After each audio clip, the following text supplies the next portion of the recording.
Good afternoon, everyone. This is Lynette Elliott. You have joined us for the Food Insecurity Datasets meeting today, September 12th, for the Gravity Project, and we appreciate you all being here and being so prompt. This is a very prompt group, and we always appreciate that. We'll go through a few administrative items first, and then we'll walk through our agenda for today. Next slide, please, Evelyn. Thank you. Many of you have seen this already. It's just a reminder to everyone that you do enter this call on mute. It looks like we are missing our image on this slide. But what it's pointing to is the WebEx chat feature. You can hover your cursor in the bottom of your WebEx window, and there should be a little bubble. So if you want to ask questions or pose comments during the presentation, you can use your chat feature.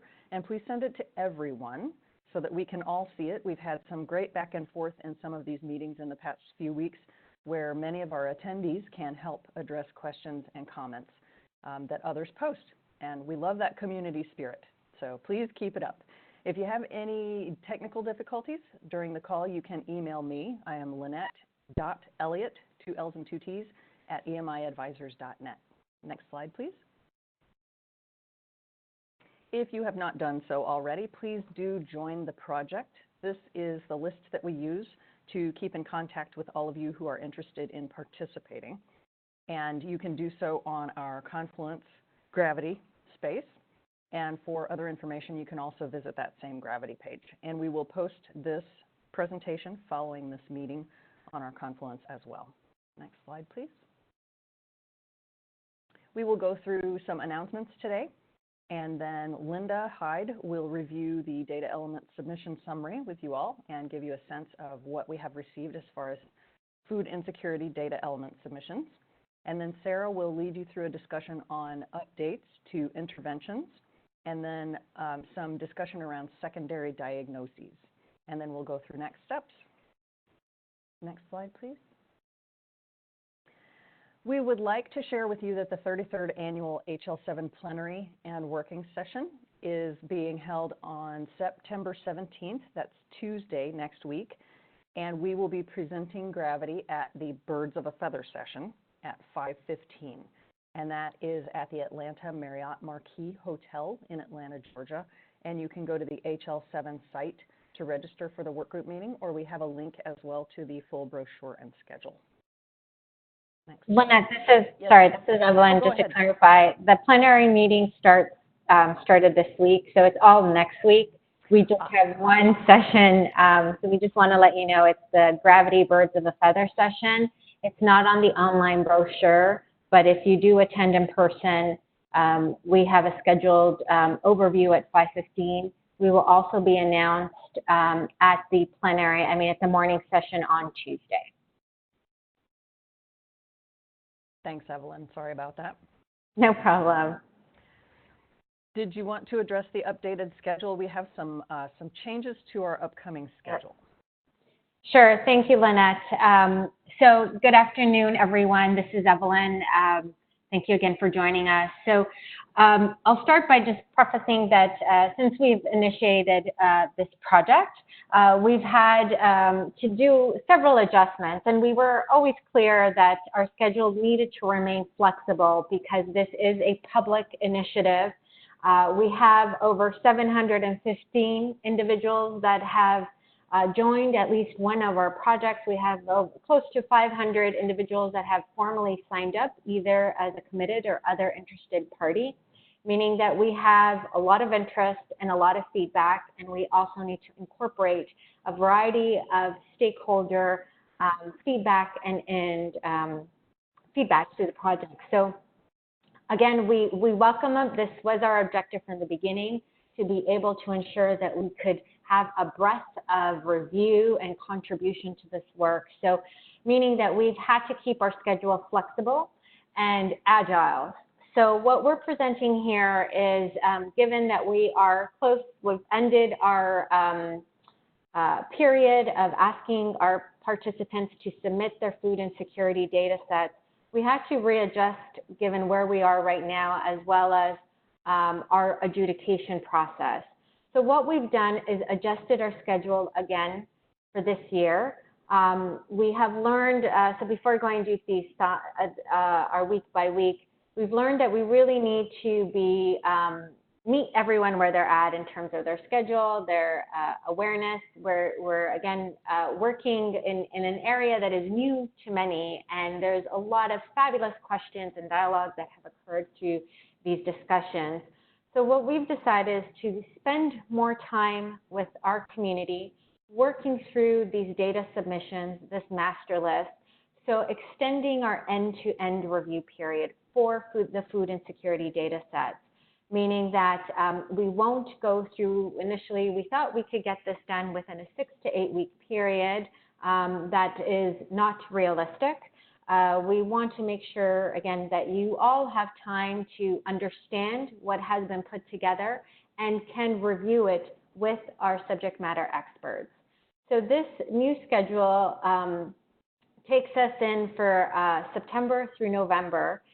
We have now, and Linda and Sarah will go through their slides following this review, but we will have decided to today go through some additional questions. Linda will spend some time on what we have received to date and give you a summary, also again acknowledge all the submissions. And then we will cancel, so we've decided we'll cancel the upcoming meeting. The reason for that is we do have those that did submit, a few of you who submitted data sets, you had questions. The team had, as part of adjudication, had submitted you some questions back. So we've noted we need to spend some more time with those submitters and clarifying, reviewing, what has been submitted before we begin end-to-end review. So that brings us to October 10th is where we will go through this master list as well as the updated food insecurity definitions. And we'll schedule, as you see here, 4 weeks of review, meaning that we are now moving back to weekly meetings. We don't want to call these office hours. We're really meaning these are ones where we'll put the spreadsheet up, the data elements by activity. So we'll start with screening, then move on to diagnosis, then move to goals, and then intervention. So we'll do them in a sequential manner. Again, we don't want to say when we'll do what because it all depends on what we get through with the community. So your homework will really be the ability to download and comment on the master list. We also need to internally figure out how best to present this back to you. Right now, you're all able to download this very robust and comprehensive master list. We need to figure out what's the best way for you to comment on them. We don't expect you to comment on, Linda will give you the numbers coming soon on each one row by row. We'll make it easier for you to review and comment on them. So that's what our upcoming meetings will look like, and that's why we've scheduled them week by week. And then when we get to November, we will start voting. So again, voting has also been extended. We've learned from our use case development process that we cannot give you a week or 2 weeks. We're trying for 2 weeks because we're going to spend more time going through the data concepts, and then we'll present back what we got from the community. So this has projected out, again, a flexible schedule until Thanksgiving. We are not asking for housing instability data elements at this time. We want to make sure we have our community focus on food insecurity and review. We're also using this process to let us know really what realistically should be our approach for the upcoming domains. Finding out how much time do we really need with the community to gather, review, adjudicate new domain data sets. So we'll still continue with housing and transportation, but those may not start even this year. We may project move them over to next year. But again, this might be for us using the month of December to really work on our recommendations for coding these data concepts. So before jumping up, I'll pause now to see if there's any questions or comments from our community today.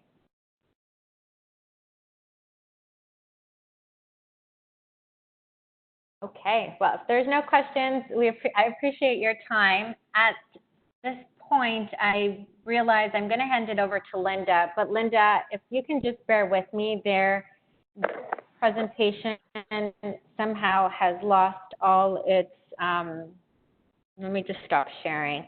I'm going to close this because the slides I had apparently all lost their,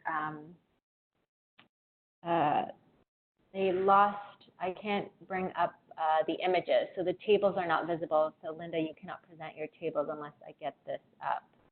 Let me just figure out what happened here. Evelyn, do you want me to bring it up? This is Lynette.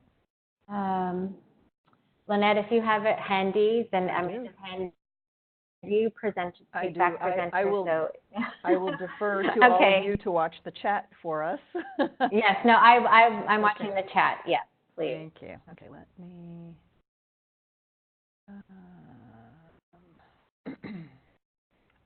Give me just a second here. Sorry.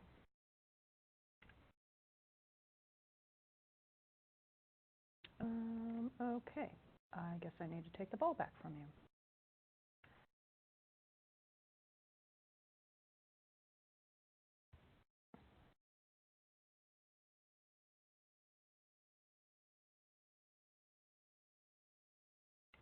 Okay, are my slides showing? Yes. All right, let me mute myself again here, and then Linda, I will advance to the next slide, and you can just talk us through. All right, sounds good. Thanks, Lynette. So, hello, everybody. I'm going to just take you through where we stand with our submissions. We did receive 17 submissions from 17 organizations, and we want to thank all of you who took the time to send us something, and we put your logos on this slide so everybody could be acknowledged. Next slide, please. I also wanted to show how many of the submitters sent to us data elements for the various activities. So as I said, there were 17 total organizations. 14 of them submitted at least one or more screening instruments and questions. There were 11 who submitted diagnoses, 5 with goals, and 10 that submitted interventions. So fairly good cross-section of the different types of organizations submitted something, or at least one or two of those activities. Next slide, please. So this is that data element submission summary that I've been showing over the last few sessions. The top shows that we have those 17 organization submissions, and this is the total number of data elements that they submitted on each of those activities. So screening tools, diagnoses, goals, and interventions. Now there definitely were duplicates, but I wanted to count how many different data elements everybody submitted across those 17 organizations. We have made it all the way through our review on 11 of them, and here's the current status by disposition, how many we've added, how many duplicates, which means these were submissions where we already had that screening tool or diagnosis or goal on the master list, so it's just been acknowledged as, and you've been acknowledged as an additional organization that is using or submitted that information. We do have some do not adds, and I'll talk a little bit about what those are in a couple slides. Now we also have in two areas questions that we needed a little additional information to be able to fully determine what disposition we should make for some of those submissions. So emails have gone out to the organizations that had these questions, and we're in the process of reviewing the ones that have responded back, but we're also going to make an appeal for those that have not responded yet. I believe in the next steps there is a deadline that we would like everybody who's currently got a request for additional information to submit their responses to us so that we can complete the review of your files and get those updated. And then we also now have a couple of areas where we have parked some of the data elements. We've also returned 5 submissions, and these are ones that we've done complete adjudication. There were no outstanding questions, and we returned the file to the submitter showing what the dispositions were for each of the data elements. Next slide, please. And I just wanted to, this slide was there in a couple of sessions ago, and I just wanted to recap those dispositions. So as you get a file back, if you were one of those 17 organizations that submitted something, again, this slide may come in handy. I try to repeat some of this information in the email when I return your file also. but just what those dispositions mean and what you will see, either what will be added or updated on the master, or there will be additional information for things that we we determine not to add.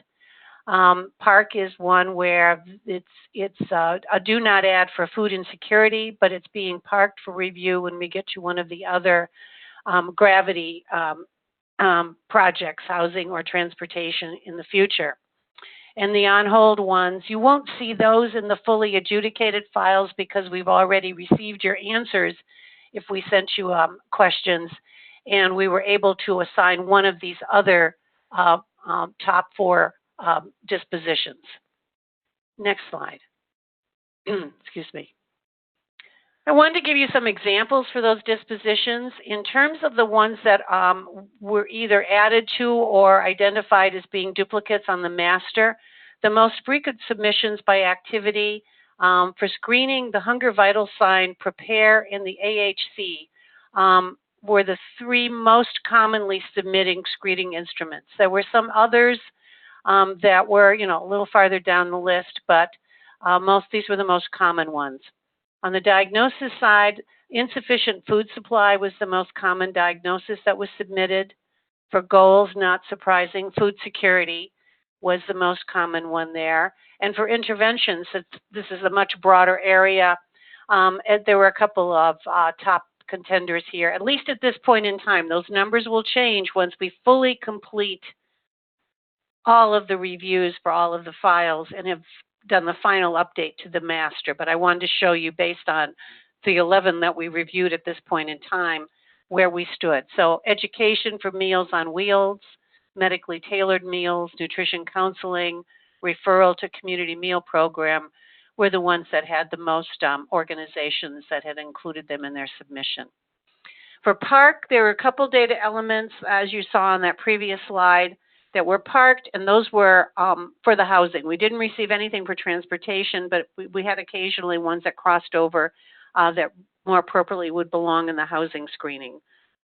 For do not adds, these were ones where, and again, these were mostly for the screening instruments, and anything that was specifically related to food access or income levels or financial strain for this phase of the project were determined to be out of scope. So those were examples of ones that we identified as a do not add, and you will see the reason for that in the subject matter experts' comments when you get that adjudicated file returned.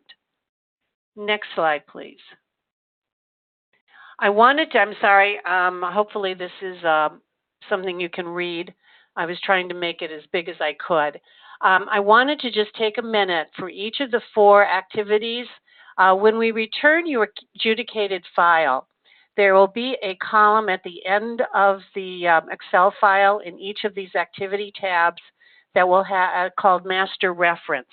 So for those data elements that we have determined either to add or they were either duplicates or considered synonyms for an item that was already on the master, there will be an ID that will direct you to the row on the master that we identified as being either where we added a new term or a new data screening instrument or question, or whether we have identified that it already existed and we marked it as a duplicate.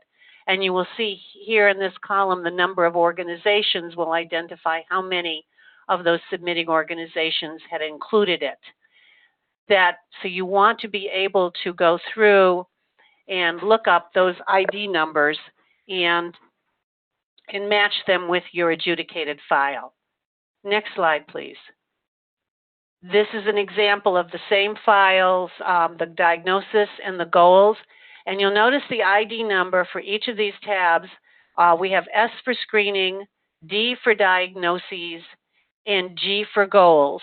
So those numbers will associate with those IDs here. And then you will see there's another tab in the master file that's called Introduced By.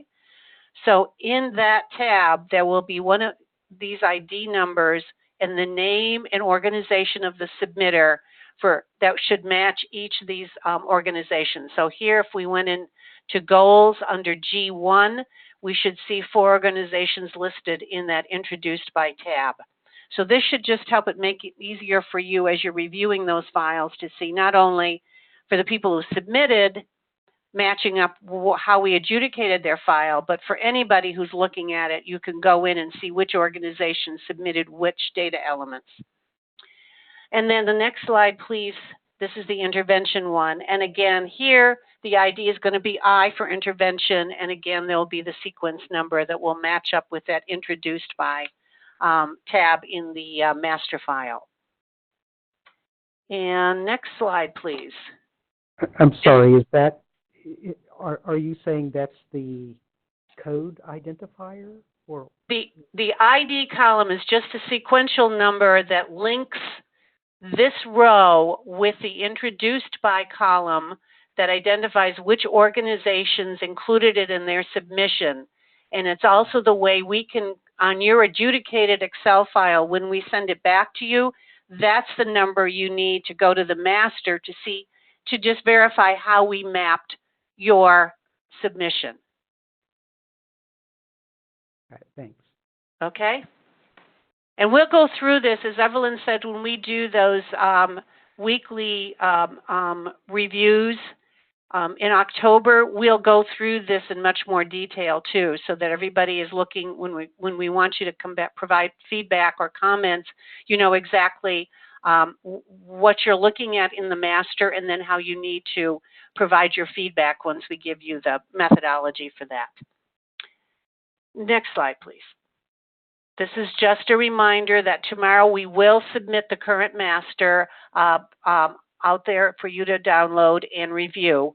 Again, you can go back to the slides and look at the master again, knowing those ID numbers and linking them up. And for those of you that I returned your adjudicated file this week, this master version this Friday will be the one that you should look at to verify how we mapped your submissions, because those will have been updated in this week's master. And the next slide, please. I'll stop for a second, though. Does anybody have any questions on the submission statistics? If not, I will turn it over to Sarah to go on to the next section of a presentation.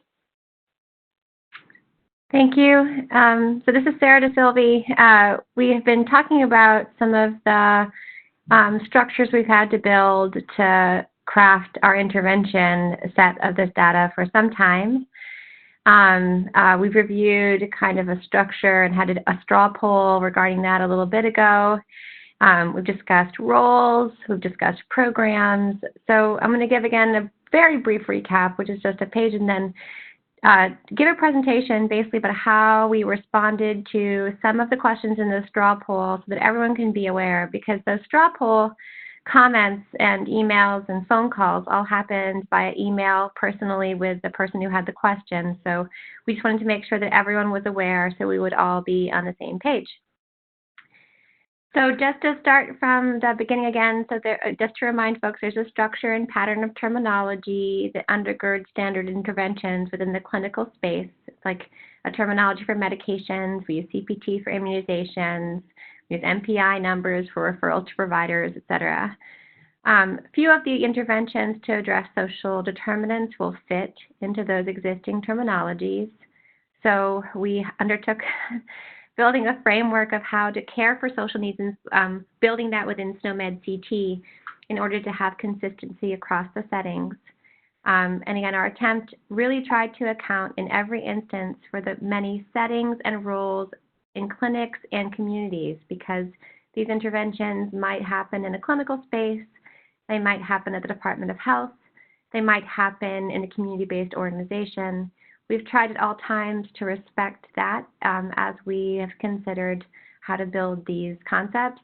And I do want to say that although we're talking about the straw poll today, the intervention set as a whole has been largely formed by submissions as well. So submissions from different agencies have driven us to adapt and refine and clarify to meet the needs, and then that's been posted on the master every other week. Next slide, please. So this is what we're calling Interventions Framework 2. This is the framework that came out of the straw poll. So things that you'll note again are, again, those conventions that we've established on use, really, and definition. So we have referrals, provision, counseling, education, assessment, and evaluation. And we're specifically using this for evaluation of eligibility, assistance with, and then we added coordination after reflecting on one of the interventions that we really couldn't represent. I do want to state that this slide represents some updates to definitions that includes definitions from SNOMED that were brought to our attention. So we have tried to integrate those as able, and you can see that here. So this is the framework as presented now, refined by user comments. Next slide, please. So this is basically a summary of the intervention framework. Like it's not everything for sure, but the comments we got on the straw poll and the actions that we made in response to them. So we got a lot of questions on how to document goals and barriers.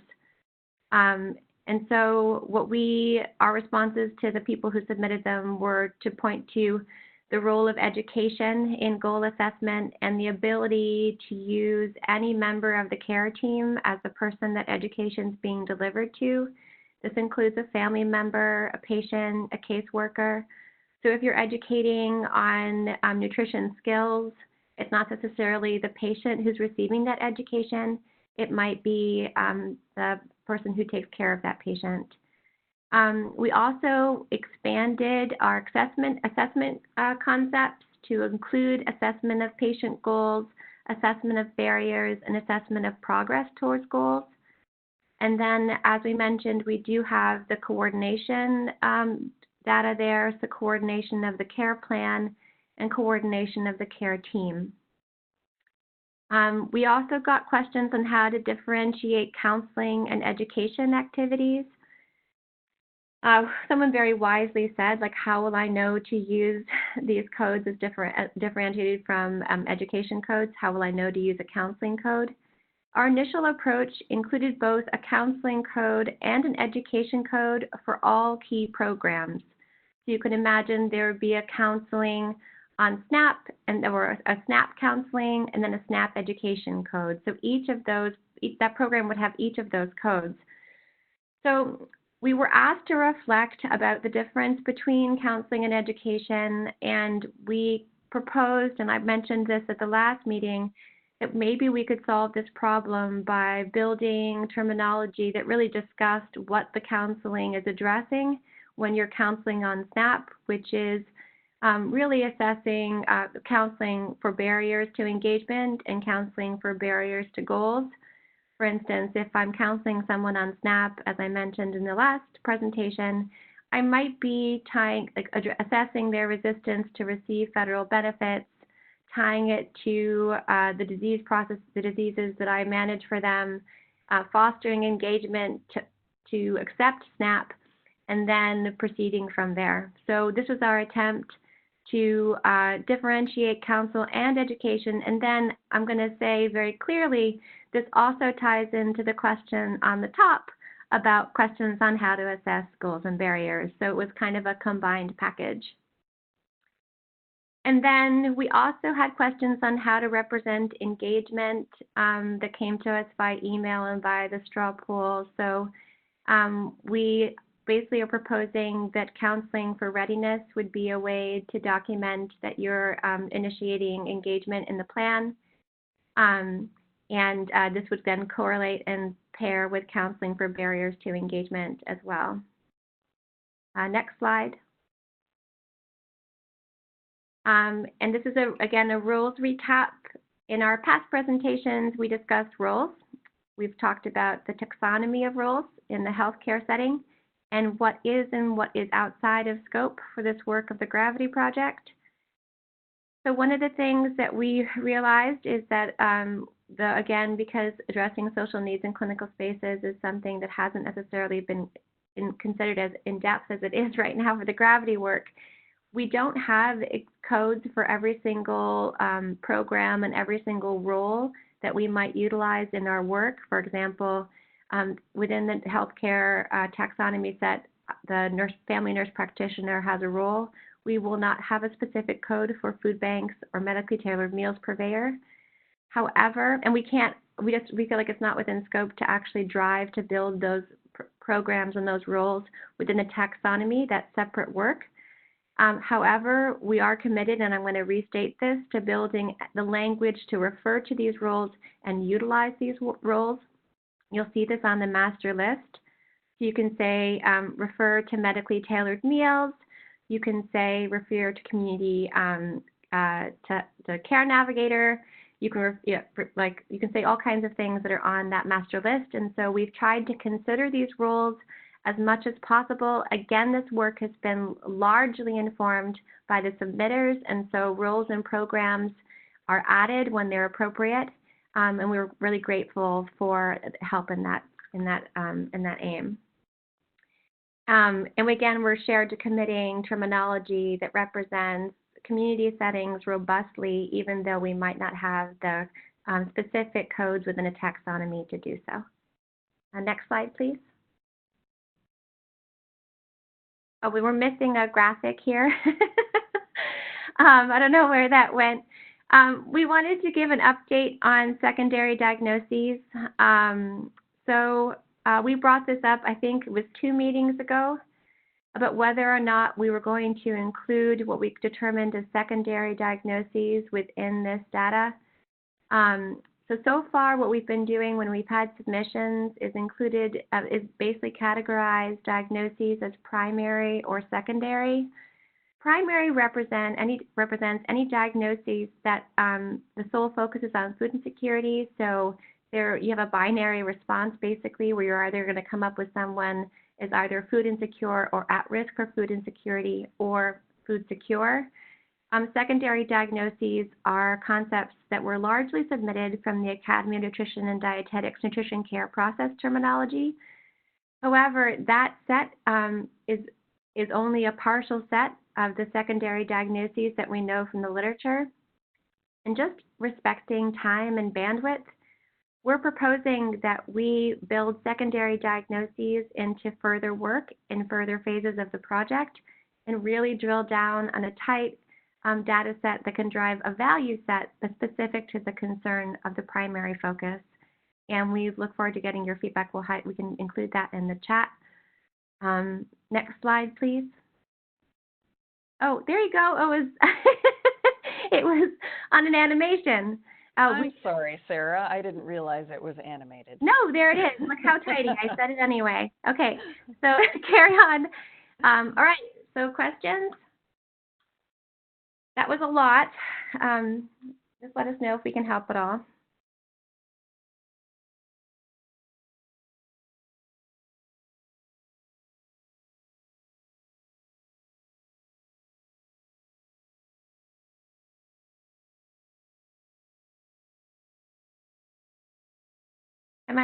Is it interpret radio silence as the fact that presentation was was succinct and clear enough that there's no questions? Again, for folks, you can unmute yourself. This is Evelyn. May we have the PowerPoint? Yes. Always. Yes. Always post it on the Confluence site. So. Yes, yeah. This is Lynette. I did want to let everyone know that Confluence will be taken down today very briefly after this meeting for maintenance. So we will not be able to be as speedy as we generally are in posting these things, because I'm afraid I may not beat the tech team. So if you don't see it this evening, don't anticipate seeing it this evening. We will post as soon as we can tomorrow. Yeah. I do want to state as well that if there are specific questions that rise later, we do meet twice weekly as an internal group, and we do discuss questions that come through email. So if you have something that bubbles up, I'm that kind of person where something bubbles up later after I digest what I just saw, please don't hesitate to write us with questions, and then we'll talk and get back to you.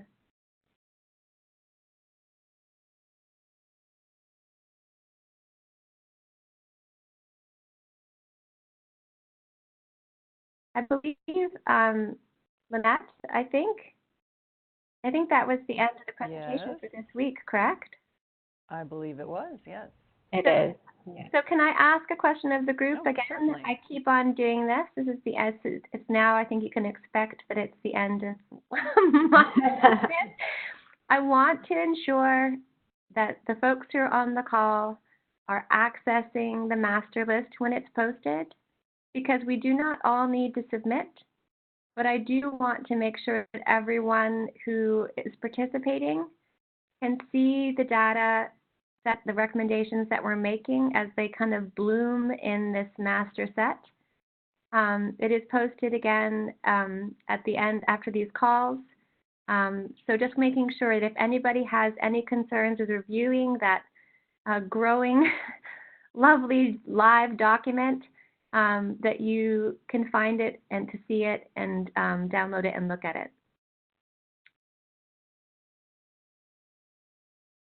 Doesn't sound... I think this is Laura Gottlieb, and I really want to thank Sarah for the very concise and very thorough summary, and Linda as well for just explaining the process again. And I just, as a kind of publicly, want to acknowledge you and Donna and Linda and Lisa for just being so careful with taking comments that are so diverse and so varied and really trying to incorporate that into the concept that we're going to finally present as representative of kind of the all the things that happen in clinical settings around food security. And I do, yeah, I just want to appreciate you for that. So thank you to that group for this very careful work. Thank you, Laura. Thank you for your leadership in this too. All right. Well, Sarah, Donna, and Linda, is this an opportunity? Are there questions that you feel, I know you're waiting on, so I'm just, I'm happy to give everyone back hours in their, minutes in their day, but any chance that there are questions that maybe you've sent back to the submitters that you want to address now, or you feel those are better done offline? I feel like, just to represent kind of the pattern, I think Linda spoke to this earlier. And one thing I want to say is most of what we do with submissions is figure out how to work the ideas of intent of what they submit within the choices and structure we've already made, right? So it's very rare that we put something back and say that we don't want it. We're like, well, how can we represent your concept, right, in what we have?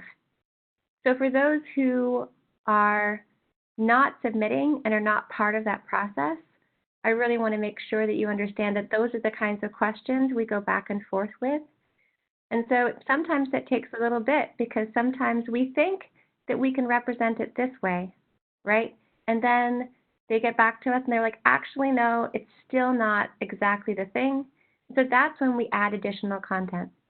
So that process is iterative, and it's always just really trying to make sure that we're weaving the ideas of the community into the choices of structure that we've made so far, so it's still logical and tidy, I guess.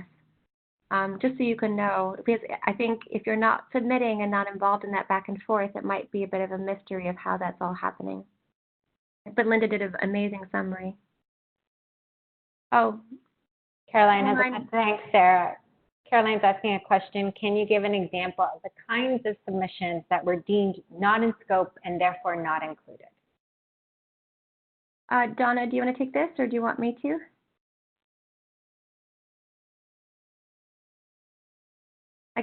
I guess I'll go since I don't hear Donna. Yeah, sorry, I was on mute. So go ahead. I'm going to listen and then also be thinking. Okay. So I'm just going to kind of go through, I'm a visual thinker, so I'm kind of going through the spreadsheet. So sometimes concepts were submitted regarding food, like anaphylaxis, for example, that is a limitation to having the food it's like a food limitation but it's not food insecurity as we base ourselves on the definitions from the USDA. So we said that that was not in scope. And then, or do not add, I'm trying to remember what we said there. And then we've had a lot of discussion recently, and I'm a little careful to put this out right now in the public, but I'm going to try, about the difference between access as a general concept, like access to food, and food insecurity. So one of the things that we've talked about is, for instance, the FENEX neighborhood assessment of what you have in your environment doesn't necessarily affect the food that the person has in their household for themselves to eat, because if they have capable transportation, they can drive to get other resources, right? So the USDA tools and the tools that we use in clinical practice regarding food insecurity, whether it be availability or economically driven, really focus on effects on food variety, quality, and quantity. And so simply not having a neighborhood grocery that sells vegetables doesn't indicate that you're in that. We talked a little bit about this last time, but I do want to state that we're really trying to make that very clear and working incredibly hard to do so. I think, I don't know how many hours I've logged over the last 2 weeks working with the USDA and all the SMEs and content experts that I know out in the world to make sure we're communicating that as well and correctly as we can to the community.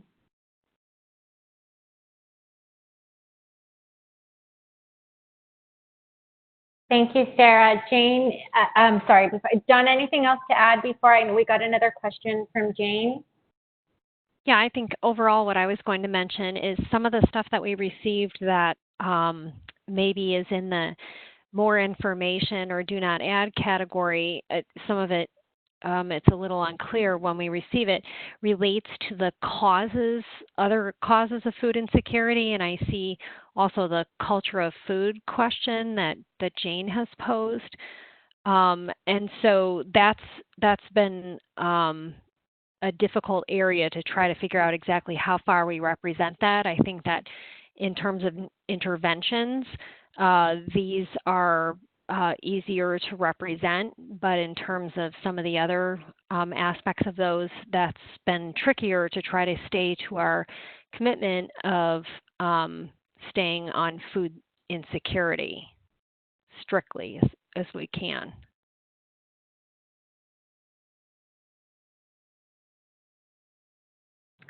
Thank you, Donna.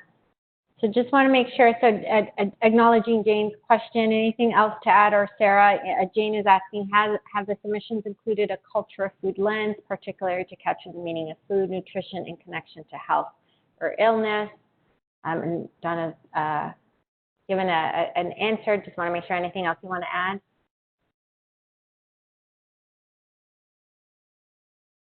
I don't think I want to add too much. I do know that I just want to give a nod to the great respect to the Academy that Donna represents for their breadth of work on this. So I feel like it's just such an asset to pull from her and the folks from the A&D as we try to wrestle with these questions. So I'm just grateful to have her as we march through all this. And, you know, I think it is, I'm crafting, like I crafted a Venn diagram. I showed Evelyn my Venn diagram yesterday, which when it's finished, I think will be to try to attempt to convey some of the way these different concepts overlay and can co-occur, but don't necessarily put you into that food insecure, yes, no focus that we're bound to basically by the Gravity Project. Thank you, Sarah. And and to that point, as I mentioned earlier, you know, there's a lot of learning that we've had from the submissions, and as Sarah has created an awesome pictorial, a visual, and that is what we will include. As we said, we want to do the end-to-end on the data sets, but we also want to clarify these definitions.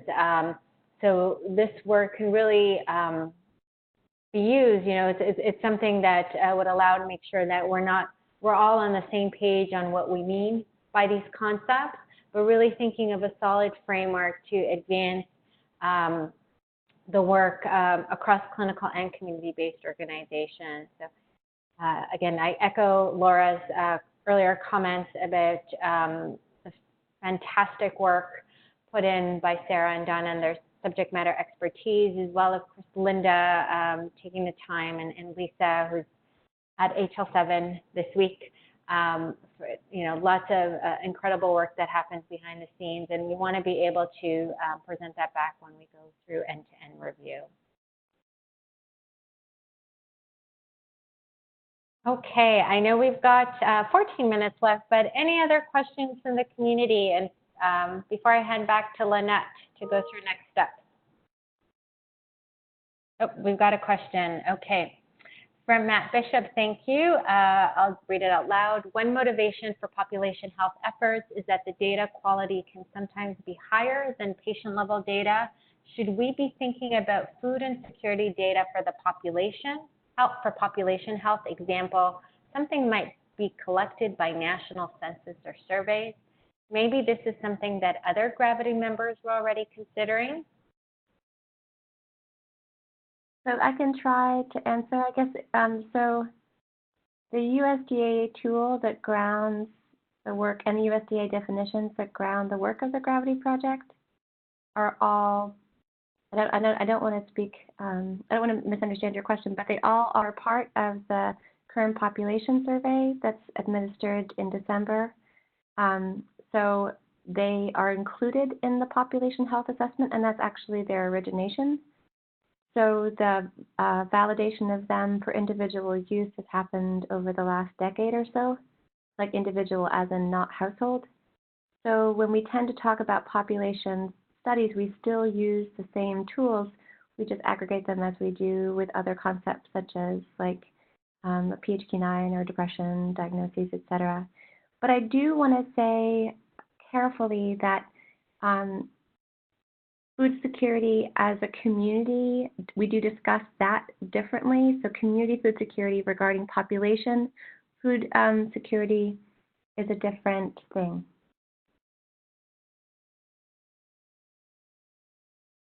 But we can get into that later. Thank you, Sarah. Any other comments from the community? Evelyn, this is Lynette. I'm seeing another one in the chat with a suggestion of perhaps we should put the concepts in OWL to define them in an unambiguous way.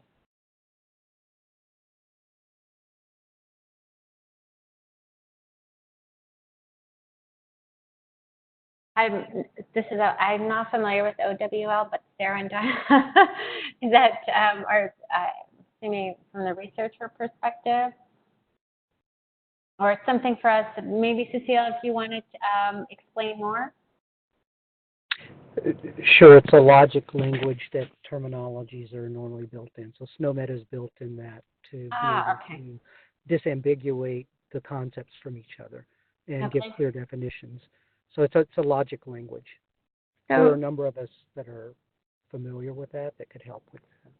So I can answer that in order to build the value set, I've been working very closely with Lisa to build them in a language that can be syntactically crisp like that. So part of them is developing a food security diagnosis. That's the inverse of the food insecurity diagnosis, because currently, definition, because currently as on the USDA, they're different, there's different paragraphic statements. So that is part of what we're working on as well. And that work is right now. And the interesting thing is that work was triggered by having to consider the value set that was built that was supposed to happen down the road. But just like with every other aspect of this project, like you integrate something and then we have to look at it a little bit differently to make sure that we're meeting future needs. So we're doing our best, and once we have that a little bit more tidy, I will make sure to share it with the group.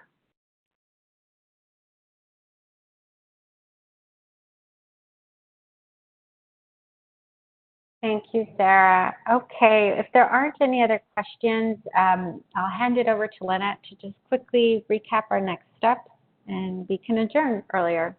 Okay, if I can get my slides to work, yes. Like we said earlier, the team has sent some questions to some of you who have submitted data element concepts, and they either have questions or need clarification on specific things. If you can check your email, and please respond to those by no later than next Thursday, September 19th, that will allow us to include those in the consideration and the master list so that they can be reviewed by the community. And if you're not sure if you received an email, my recommendation would be to check your filters first. It more than likely would have come from linda.hyde@emiadvisors.net. And if you don't see anything, you can probably safely assume that you did not receive an email. But if you have any questions, feel free to email us at gravityproject@emiadvisors.net. And that email address is right here. Do we have any last-minute questions or comments from anyone?